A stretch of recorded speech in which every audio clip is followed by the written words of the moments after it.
نحمده ونصلي على رسوله الكريم أما بعد فأعوذ بالله من الشيطان الرجيم بسم الله الرحمن الرحيم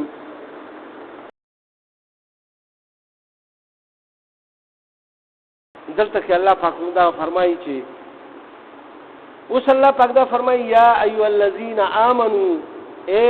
کسانو چې ایمان مو وروړی دی لا یحل لکم تاسو جایز نه دي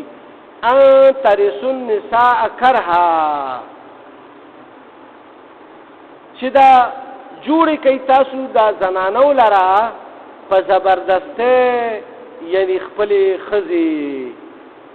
او میراث جوړ کوي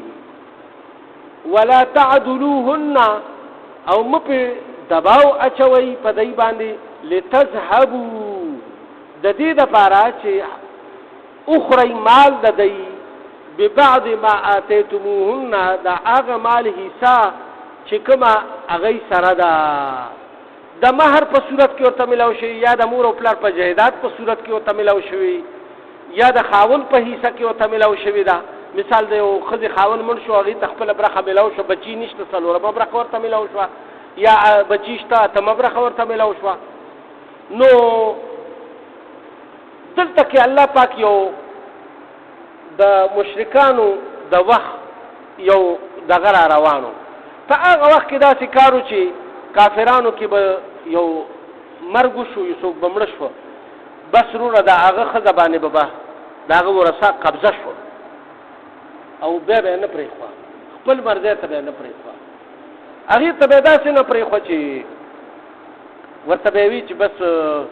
تبه یا مونږ کې دلته چاته واده کی کني ته بار نشي یا به چې مور او پلار کړه لاړه نو مور او پلار دې سره به مال دولت او مثال د خاوندې سب ورته ملاو شي او د پلاری سب مہر و غیره ورته ملاو شي نو هغه به پلار کور والا به بس ټینګ نیولې واده کوله به نه چې به د عمل بم د ځان سره یوسي لہذا د دې د لپاره هغه به دې سيزونو کې رکاوټ خځه تا چولو دا قباحتونه پای کې موجود دویم نمبر دا خبره و چې هغه یعنی د پلار چې به خزه وکنه نو هغه به مزوی په نکاح کوله خو هغه خپل امور نه لکه چې دویمه خزه به و هغه به هغه په نکاح کوله دو خیان دی بچی کم دی نو هغه په یو ځای کولی په نکاح کې نو دلته کې الله پاک د دې حکم فرمایلو چې یو خو تاسو په زبردستی باندې هغه خپل میراث مو جوړوي چې هغه خپل خواهشاتو مطابق د واده نه منې کوي مثال هغه خاون مړ شو بس هغه آزاد شو کنه تاسو څنګه په څه باندې منې کوي که خر کورې منې کوي نو دا بده کوي او که پلار کرکې ناستا او پلار منې کوي د نکاح نه نو هغه یم دا بد کوي د هغې دا حق دی چې د هغې عدت پوره شو نو هغه په خپله خوښه واده کولی شي دا نه چې بس هغه بس دا زمون شی دی ستا رقم دی نه شي داسې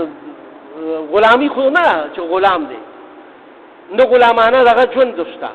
بس هر سړی آزاد د ښځه آزاد را بس چې خاوند یې مړ شو هغه مطلب ستاسو په خاندان کې چا سره واده نه کوي بس ټیک شوه بیا زه پلار کړه بیا پلار له دا پکار دی چې هغه د هغې نه هم تپوس وکړي داسې نه ده چې بس هغه مطلب دا دی هغه وایي چې بس زما رشته ورپسې راغله هغه وایي زما دې سره خوښه ده او هغه وله نه ورکوي ولې چې دولت به رانه لاړ شي یا هغه وله پیسې زیاتې نه شي ورکولی د هغې په سر کې پیسې خوري نو دا ټولې خبرې الله پاک دې کې وفرمایل چې یا ایها الذین آمنوا اے ایمان والو لا یحل لکم تاسو لا هرگز دا جایز نه دي حلال تاسو د پاره دا خبره نه ده ان ترثوا النساء کرها چې میراث جوړ کوي ښځو لره په زبردستی سره او بیا ولا تعدلوهن او بیا ما چوي دباو په هغې باندې لتذهبوا ببعض ما اتيتموهن چې والی هغه هړپ کوي مال د هغوی یا د هغې څه حصه په دې طریقې سره چې کوم دی ته ملاو شوی دی په صورت د مہر کې یا د میراث کې الا ان یأتین بفاحشة مبینه مگر چې راشي دی په یو داسې کار سره چې هغه بدکاری صریح کړی وي د دې نه مخکې الله پاک ذکر فرمایلی چې چا زنا وکړه او څلور ګواهان پکې شو دا هغې طرف ته اشاره ده چې بی مطلب دا بدکاره ښځه ده لہذا دې له سړي راځي یا څه بل څه نو په دې فواحش د وجې نه تاسو هغه خپل کور نه ویستی شئ بیا هغه کور کې د ساتلو ښځه نه ده لکه مطلب دا دی چې ته پوه شوې چې دغه نو خاوند ته خو دا حق حاصل دی چې طلاق وله ورکړي بس کیسه ختمه شوه خو دا نه چې وجنې به اولي به بس طلاق وله ورکړه بس دوی به خپل کار به کوي ستا کیسه ورسره ختمه شوه نو دلته کې الله پاک دا وفرمایي چې په صریح بدکارۍ سره راغه وعاشروهن بالمعروف او بیا هم تاسو وایي ښه برتاو کوئ دغه دې ښځو سره یو خو چې په فحاشۍ سره راغه نو بیا خیر دی که تاسو هغه له کور نه وباسئ هغه بیا نه دي پرېښول پکار خو چې دا نه الله پاک اوس مخکې فرمایي چې یعنې مطلب دا نه چې هسې په الزام لګوئ هسې ورته لکه هغه الزام پرې ولګوئ چې د دې نه په څه طریقه باندې اعمال قبضه کړو او بس دا وشړو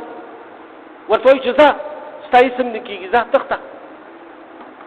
او زورور یې نو دلته کې الله پاک دا فرمایي چې په صریح بدکارۍ سره تاسو لیدلي دي دا نه چې هسې مو په الزام لګولي وي فإن کرهتموهن که چېرې تاسو نه خوښوئ دې ښځو لره که نه فعسا ان تکرهو شیئا نو الله پاک فرمایي ډېر ځله داسې دي چې تاسو به یو شی نه خوښوئ تاسو ته به د هغې عادتونه خوښ ني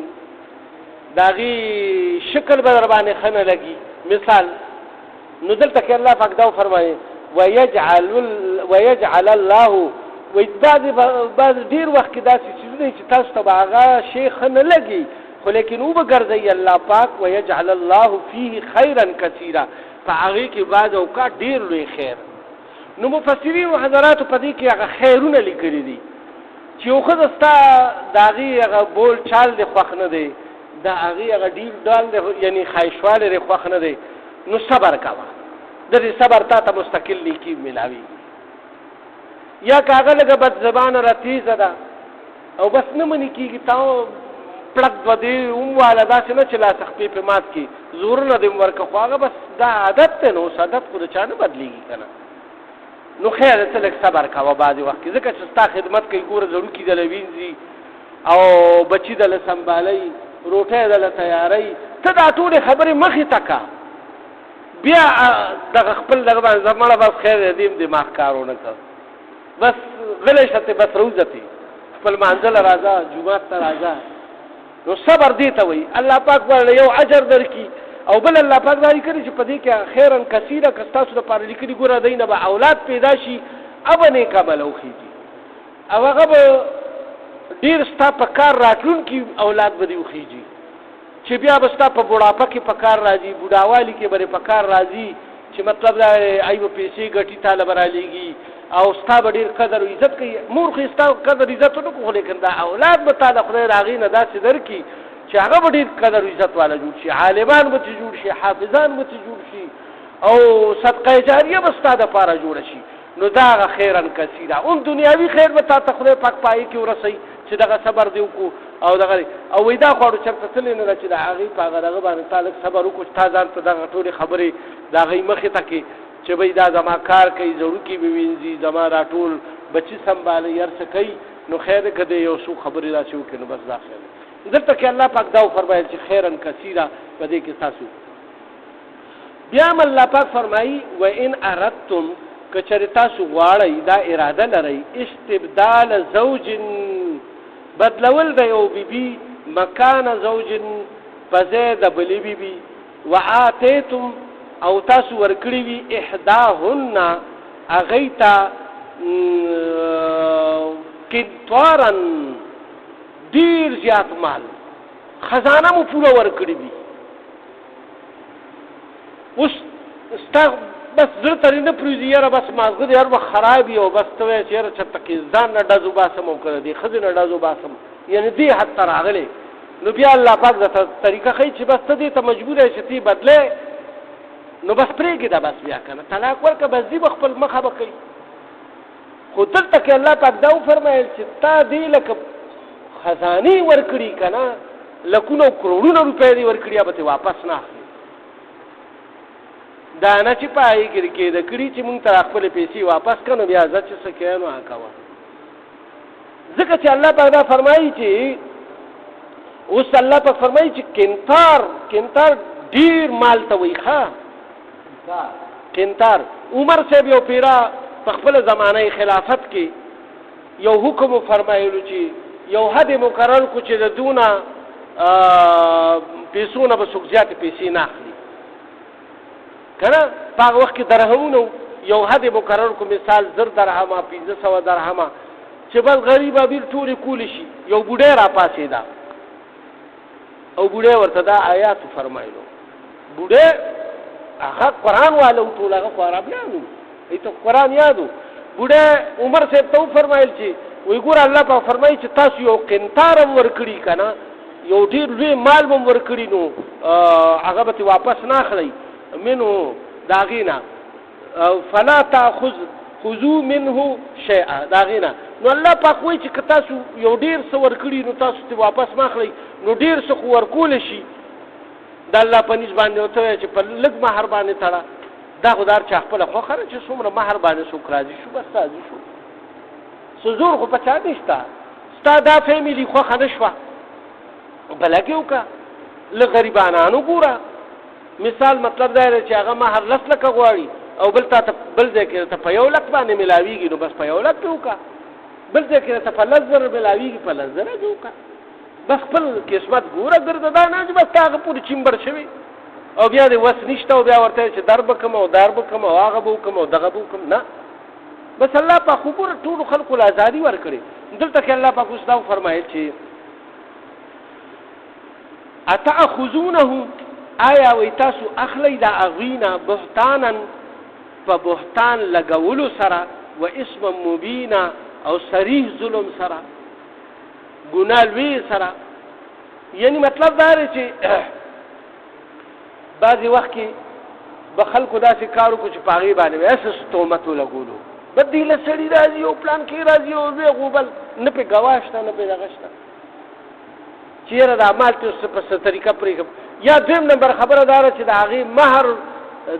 لکه غټ مہر دی مثال کور ورپسې لیکل دی یا ورپسې یو پلاټ لیکل دی یا ولتا یو 50 سنتوري کالې کړی دی او هغه شته دی نو ستاره چیرې د عمل خو ته فاتې کم کنه دا بس څنګه داسې پریدم نو څنګه یا ور سره کورواله په خپل نمبر کې نه کله کته اوس بل وادم پیو کو نو خپل نمبر باندې باغې لذي چې یو شپږی سره پیره یو شپږی سره پیره دغه شانتي چې مطلب یې څومره اغیله یو شی وروړي نو دومره شی بدیل وروړي کورونه دی ولا ساتلی یو لري مطلب لسمر لی کور غشت نو بل لبم لسمر لی کور علی دغه شانتي پدې دغه کې به پورا ساتي کني رسول الله صلی الله علیه و سلم تر دې پورې فرمایلی چې څوک په خزو کې بے انصافي کوي په ورځ د قیامت د نیم بدن مفالج والی دا به د کانی غونتی وي یعنی دومره سخت جرم دی نو دا نه چې الله پاک دا فرمایي چې اتاخذونه یا تاسو اخلی د دینا هغه مال بهتانن د بهتان په ذریعہ سره چې دروغ بهتان په لګوي لکه هغه کې یو کار نشته او تا په بهتان لګولو و اسم مبینا او صریح ظلم دا یعنی په ظلم سره دغه مال واپس سارول غواړي وکيف تاخذون وصلی الله پاک فرمایي او څنګه تاسو اخلی دا مال وقد افضا او چې کله تاسو یو ځای شوي یې بعضکم الى بعض یو بل سره ګوره د خزینه څوک چاته نږدې نشته په تنهایی کې یو بل سره مطلب دا دی چې ملاوېدل یو بل سره مطلب دا دی چې د ټولو نه نږدې رشته چې هغه نه مور سره او نه خور سره ته یوازې والې ته نشي کولی نه کپړې ویستی شي نه څه دغه کولی شي نو الله پاک تر دې پورې وفرمایل چې داسې چې لکه تاسو باندې یو وخت داسې تیر شوی چې تاسو لکه خپلو کې ښځه خاون وئ نو تاسو یو بل ته داسې نږدې شوي یئ او دومره دغه شوي واخذنا او بله دا خبره چې دی ښځو خو تاسو نه اغشتې ده منکم ستاسو نه میثاقا غلیظا هغه وعده محکمه سوه چې نکاح مو شوې ده او په جمعتونو کې اکثر نکاحګانې کېږي او په نکاح کې د قرآن آیاتونه ویل کېږي او د الله دین پکې بیانېږي د رسول الله صلی الله علیه وسلم سنت پکې بیانېږي او بیا د دواړو نه اقرار غشت کېږي چې بھئی تا ته منظور ده تاسو خدا وعده یو بل ناغشت دي نو تاسو په منځ کې څوک دی الله دی نو چې الله تاسو په منځ کې دی او تاسو نه یو وعده کلک غشتې ده نو بیا په بهتانونه مه لګوئ ځکه چې هغه الله ستاسو منځ کې دی هغه ستاسو د ټولو عملونو نه خبردار دی ولا تنکحوا او مکوئ نکاح ما نکح آباؤکم هغه چا سره چې نکاح کړی ده ستاسو پلارانو چا سره یعنی خپلو میاندو سره نکاحګانې مه کوئ نو ما خو تاسو ته دې مخکې ذکر وکړو چې کفارو به یعنی دا کول چې د پلار به دوه ښځې وي نو چې کومې ښځې نه خو پیدا وه به یې مور ګڼله هغه بله به یې نه ګڼله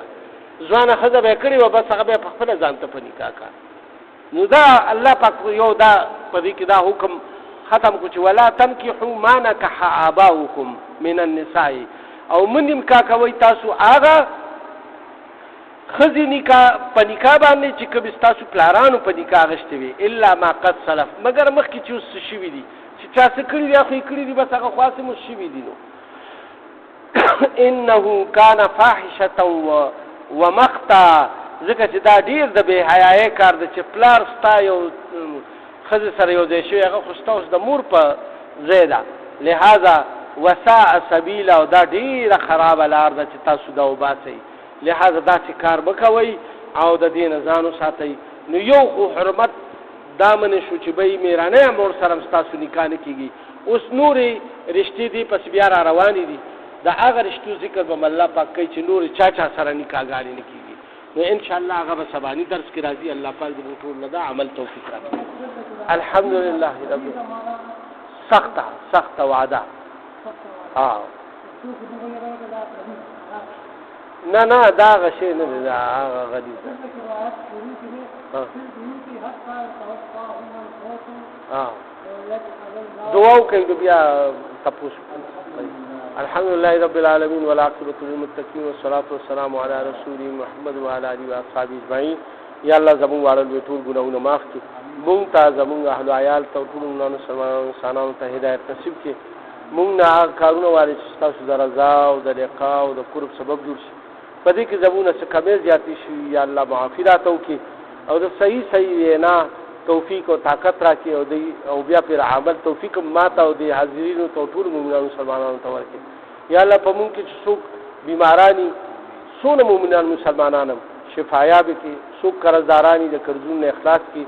د چا څه حاجات دي د خپل غیبي خزانونه ورته پوره کړي د چا د رزق مسلې د حق والا د رزق فراغ سبب ولو کړي او یا الله د چا د اولاد مسلې نیک صالح اولاد ولا ورکړي یا الله نور کوم مسائل مصیبتونه په امت محمدیه صلی الله علیه وسلم باندې کوم ځای کې چې یا الله دغه مصیبتونه فتنه لري کې په آخر کې مدعا عظیم شان کلمه نصیب کړي چې لا اله الا الله محمد رسول الله